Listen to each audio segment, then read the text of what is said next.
It doesn't always start with a fall. Sometimes it begins with something so small you hardly notice grabbing the wall as you walk past, hesitating at the top of the stairs, or taking shorter steps across uneven ground. These tiny moments build up, and before you realize it, a quiet loss of confidence turns into something louder: fear. In my years of working with older adults, I've seen this pattern unfold again and again. Balance doesn't just disappear. It fades slowly, silently, because of 5 small but preventable mistakes. Most people never see them coming until it's too late. But what if we could change that? My name is Dr. Anthony Fauci. Over the course of 5 decades, I've helped guide America through infectious diseases, global health crises, and aging challenges. In recent years, my focus has shifted toward a deeply personal mission, helping seniors move with freedom, strength, and dignity as they age. Mobility is not just physical, it's emotional, mental, and social. It determines how we live and how we connect with others. That's why today I want to share with you 5 of the most common mistakes I see among older adults. Mistakes that slowly steal balance, confidence, and independence. And more importantly, I'll show you the simple steps you can take to fight back. Whether you're in your 60s or well into your 80s, this is for you. This isn't about fear, it's about reclaiming your stride. Because with the right awareness and the right tools, you can turn hesitant steps into steady ones and live the way you were meant to, upright, empowered, and unafraid. Most people think balance begins in the brain, or maybe the hips or core. And yes, those areas matter. But the real foundation of balance starts much lower in your feet and ankles. As a physician focused on senior health, I've seen countless older adults struggle with balance, not because of frailty or age-related decline, but because of one simple oversight: their feet have been forgotten. These small structures, often tucked away in shoes for decades, are your body's first line of defense against instability. Every time you step off a curb, walk on gravel, or shift quickly to catch yourself from falling, your ankles and feet respond instantly. They make rapid micro-adjustments, absorb impact, and send critical feedback to your brain. But what happens when we stop challenging them? That's where I met Helen. Helen, 76. From Charleston, South Carolina, hadn't experienced any major falls. Her eyesight was decent, and she stayed fairly active, at least by her own standards. But she kept telling me my feet feel asleep. She found herself stumbling more often, pausing before steps, avoiding grassy parks she once loved. When I examined her, it was clear her ankles were stiff, her arches collapsed, and her balance was slowly slipping away. But this wasn't due to aging, it was due to disuse. Modern life trains our feet to do less. Cushioned sneakers do all the shock absorbing for us. Smooth indoor surfaces never challenge our sense of terrain. And walking barefoot, most seniors haven't done it in decades. The result is that critical muscle groups, tendons, and nerve endings in the feet grow lazy. And when your base weakens, everything above, it wobbles. I asked Helen to try 2 simple tests. Rise up on your tiptoes and hold for 5 seconds. Stand on one foot for 10 seconds without holding on to anything. She couldn't do either. It was a wake-up call. So we began small. Every morning, Helen did towel scrunches, grabbing a towel on the floor with her toes. Then gentle foot circles, 5 each way, to restore ankle mobility. We added standing calf raises to rebuild strength. 2 weeks later, she walked in with a spark I hadn't seen before. I caught myself on uneven sidewalk and didn't panic. She smiled. My feet actually reacted. That's the power of foot reactivation. It's not just about muscle. It's about reconnecting your foundation to your brain. When you walk barefoot on textured mats, grass or sand, your sensory nerves fire again. When you stretch your calves daily, you restore motion. And when you mindfully walk heel to toe, you force engagement rather than reliance. This isn't fancy. It's not expensive. But it's one of the most overlooked senior health tips I know. Here's a quick at-home assessment. Can you hold a tiptoe stand for 5 seconds? Can you stand on one foot without wobbling? Can you feel your feet activate when walking slowly? If not, this is your sign. Don't let your balance erode from the bottom up, because when your foundation is strong, everything improves. Posture, confidence, even reaction time. It's not about avoiding the fall. It's about preventing the stumble. Let me ask you this. Have you done anything this week to activate your feet? Not just move them, but train them. Share your answer below. Someone else may need the inspiration. Most people assume balance is automatic like breathing. It's something you just have, until one day you don't. But as Dr. Anthony Fauci often reminds us in his work on senior health, balance is not a passive ability. It's an active skill, one that needs to be practiced, refined, and protected, especially as we age. In fact, one of the most damaging and subtle mistakes I see among older adults is this: they stop challenging their balance altogether. It usually starts with good intentions. A stumble leads to caution. Caution leads to slower walking. Before long, you avoid uneven ground. Skip the stairs, stop reaching overhead, or hesitate to turn quickly. These choices feel safe in the moment. But over time, they rob your body of something essential: responsiveness. You see, balance isn't just about muscles. It's a sophisticated partnership between your joints, vision, inner ear, and nervous system. When one piece stops working or stops being challenged, the entire network becomes less efficient. That was exactly the case with Linda. Linda was 73 when I first met her. She hadn't fallen, but she had stopped trusting herself to move. "I just try not to go too fast anymore," she said, half laughing.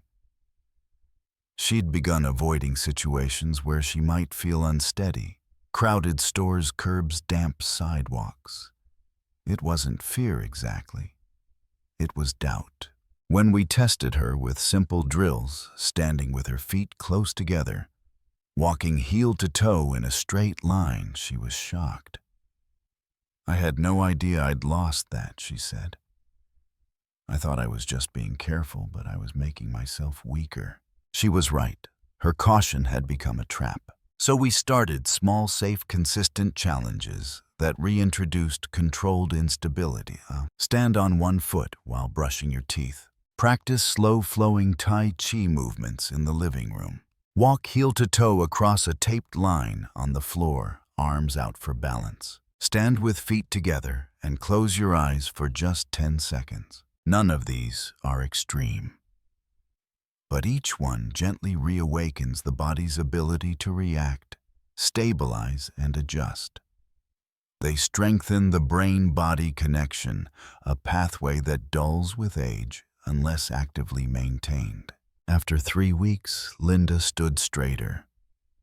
She moved through crowds without pausing. She reached without second-guessing. And most importantly, she began to trust her body again. That trust is the real goal. Balance training isn't about acrobatics or fancy equipment. It's about regaining freedom, the ability to move without hesitation, to walk without fear, to live without limits. It's one of the most underrated senior health tips, and yet one of the most transformative. Because when you avoid training your balance, you don't just lose strength, you lose agility, reaction time, and independence. But with just a few minutes a day, you can take all of that back. This, to me, is the essence of elderly wisdom. Not just knowing what to avoid, but knowing what to rebuild. So let me ask you, have you challenged your balance lately? Try one of the exercises above today, and then tell me how it felt. Your experience might be the encouragement someone else needs to get started. One of the most common and dangerously underestimated mistakes I've seen in my decades of clinical practice is this wearing the wrong footwear inside the home. It sounds harmless, but when you're over 60, the shoes you wear or don't wear can be the difference between steady footing and a life-altering fall.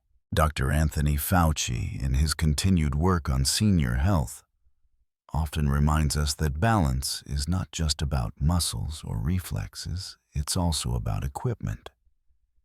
And your shoes are some of the most important tools in your mobility toolkit. You see, your feet are not passive.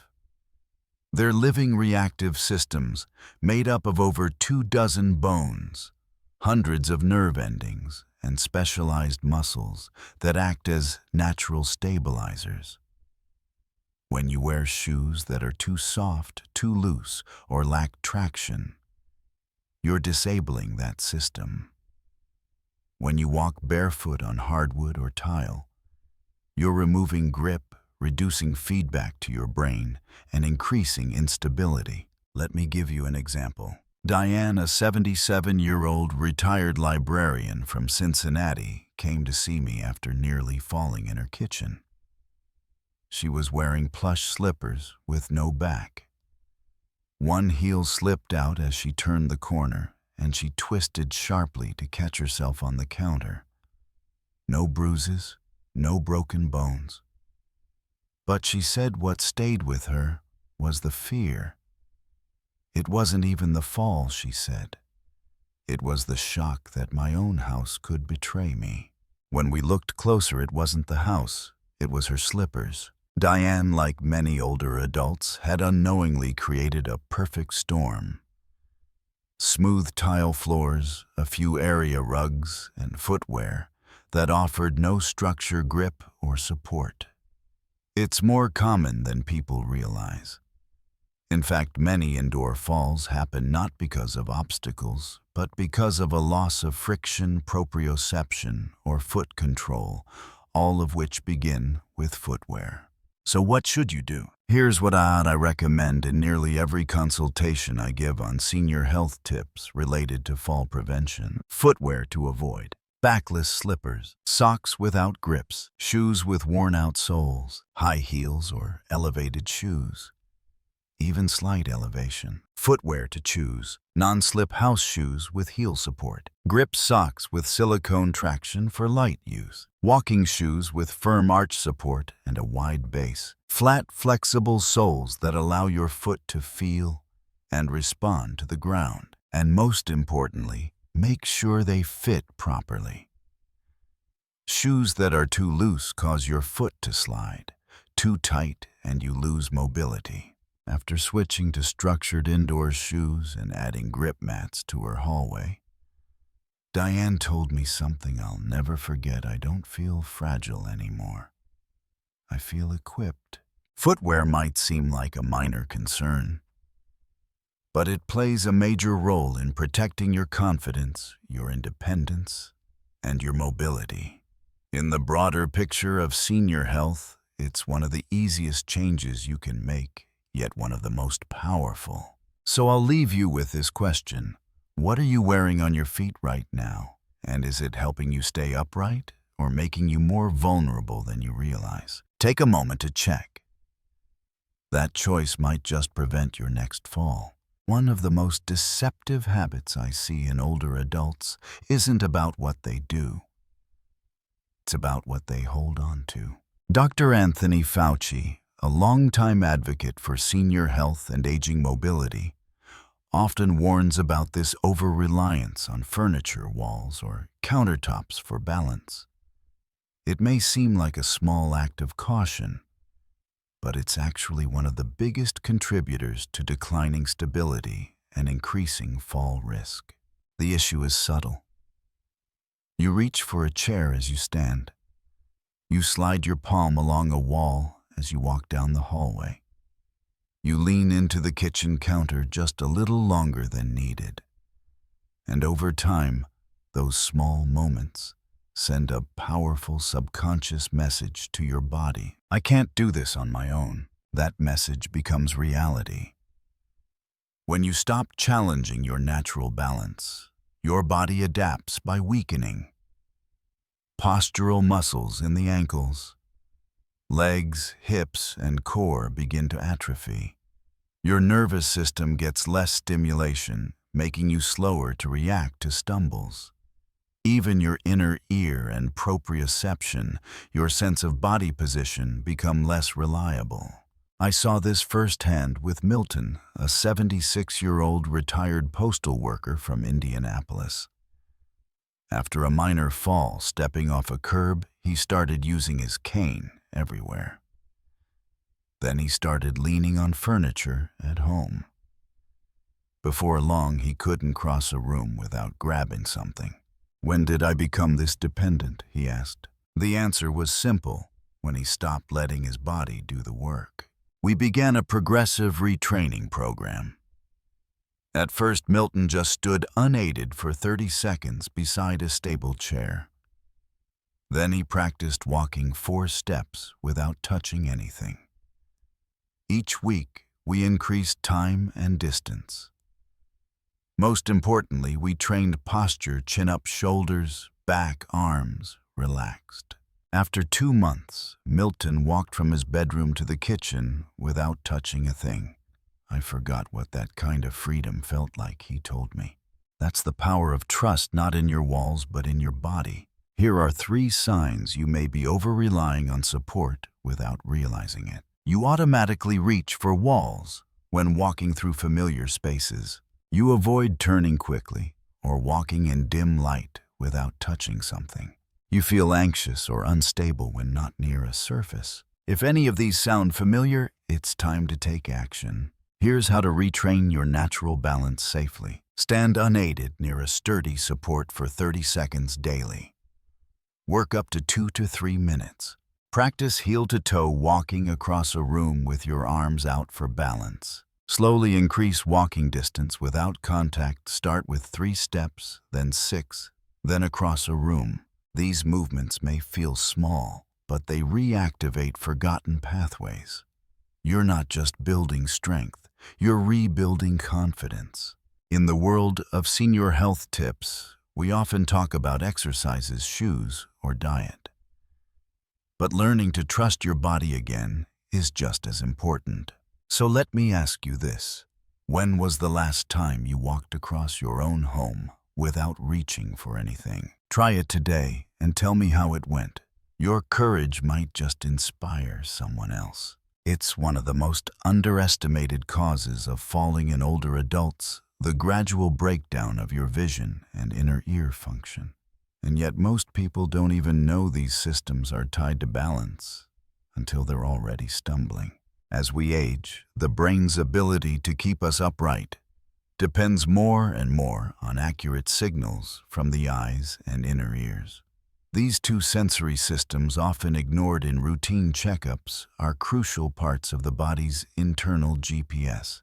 When they weaken, the brain doesn't get the data it needs, and we become slower to react, hesitant to move, and more likely to fall. What's going wrong behind the scenes? With vision, it starts subtly. Pupils become smaller and adjust more slowly to light. The eye's lenses yellow and stiffen, reducing depth perception. The retina's light-sensitive cells degrade. You may not notice at first, but soon things like curb stairs or dark hallways start to feel uncertain. Meanwhile, in the inner ear, The vestibular system, which controls your sense of movement and spatial orientation, begins to decline. The tiny hair cells inside the fluid-filled canals that detect head position and motion start to die off. When that happens, your brain gets delayed or distorted information, especially during quick turns, bending over, or walking in dim lighting. I remember working with Eleanor, a 79-year-old retired music teacher from Vermont. She hadn't fallen, but she had stopped trusting herself to walk at night. "I feel like the room shifts when I move," she said. Her symptoms weren't dramatic, just occasional unsteadiness and difficulty walking in the dark. After testing, we discovered early-stage cataracts and an outdated eyeglass prescription, significant hearing loss in one ear, a vestibular disorder called BPV, which caused brief dizziness when she moved her head quickly. With a combination of updated eyewear, vestibular rehabilitation exercises, and fitted hearing aids, Eleanor's sense of balance improved within weeks. "It's like someone recalibrated my body," she said. I didn't realize how off I'd been. Left untreated, these subtle impairments can lead to major consequences. They increase fall risk, erode confidence, and create a false belief that you're frail, when in reality your sensors are just misfiring. If you're not sure whether your sensory systems are holding you back, here are some warning signs to look for. Tripping or stumbling in dim light. Trouble judging steps, curbs, or floor transitions. Feeling dizzy when looking up, turning your head, or bending over. A sense of floating or drifting while walking. Needing to touch walls for orientation at night. Feeling overwhelmed in busy or crowded environments. The good news: most of these issues are treatable. Here's what I recommend for restoring sensory clarity and movement confidence. Get a comprehensive eye exam every year, not just a vision screening. Update your glasses to improve contrast and depth perception. Install motion-activated nightlights in key areas of your home. Add high-contrast tape to stairs or floor-level changes. Schedule a hearing test. Hearing aids can improve both hearing and balance. Ask your doctor about vestibular therapy if you've had dizziness or vertigo. These small adjustments can drastically reduce fall risk and restore stability. In fact, among all senior health tips, protecting sensory input is one of the most overlooked and most impactful. Because what good is strength if your brain can't see or feel the floor beneath you? This is the kind of elderly wisdom we don't talk about enough. Balance isn't just muscle, it's clarity. And clarity starts with seeing and sensing your world accurately. So here's my question for you. Have you had your eyes and ears fully checked in the past year? If not, today might be the day to make that appointment before the next step feels uncertain. Your turning point. There comes a moment in every journey where facts and exercises are no longer enough, where science meets something deeper. The quiet decision to believe that change is still possible. For many older adults, that's the missing link in the balance equation. Not muscle, not eyesight, not hearing, but belief. Over the years, I've met hundreds of seniors who didn't just lose balance, they lost confidence. Not because their bodies gave out entirely, but because they quietly decided that regaining strength, stability, and control was no longer in reach. And that quiet surrender, it's more dangerous than any weak ankle or dim hallway. Take Elaine, a 76-year-old retired librarian from Michigan. She hadn't fallen. She hadn't tripped. But she had stopped moving with purpose. "I just feel unsure," she admitted.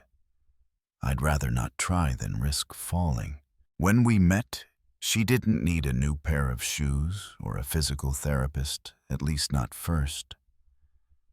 What she needed was permission to hope again. So we started small. She began standing each morning for 60 seconds without holding on. Then walking from one side of the kitchen to the other, arms wide, head held high. Within 2 months, Elaine was walking her dog again. "He still pulls?" She laughed, but now I pull back. This final part of the journey isn't about identifying another mistake. It's about choosing to re-engage with your body and your life, no matter how long it's been.